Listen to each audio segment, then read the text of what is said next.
Alright, our introduction to yellow belt techniques, okay, 1 through 10.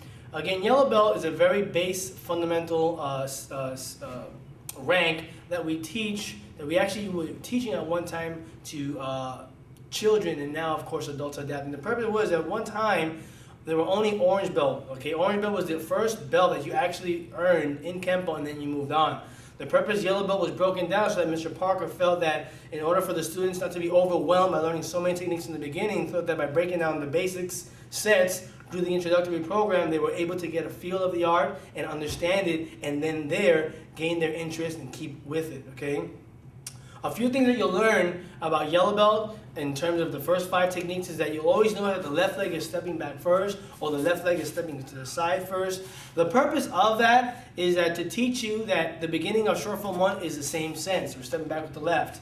Another thing is when we're finishing the techniques in yellow belt, you notice that we're stepping through reverse a lot, not crossing out. Again, the purpose of that is to stay consistent with the kata, which is our short form 1. Step back and then step through reverse again.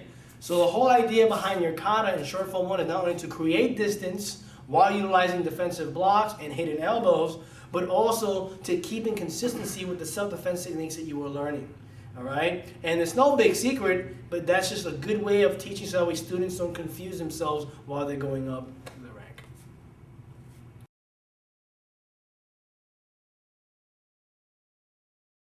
Sword and hammer, it's probably the most difficult technique in Kenpo, so I want you guys to really pay attention to this technique. He's going to give me a shoulder grab with his left hand. He might be pulling me, he might be static, but what you do notice, he's going to clock me with the right hand. So I check that hand. If I don't check that hand, I step in, I can get met by that action.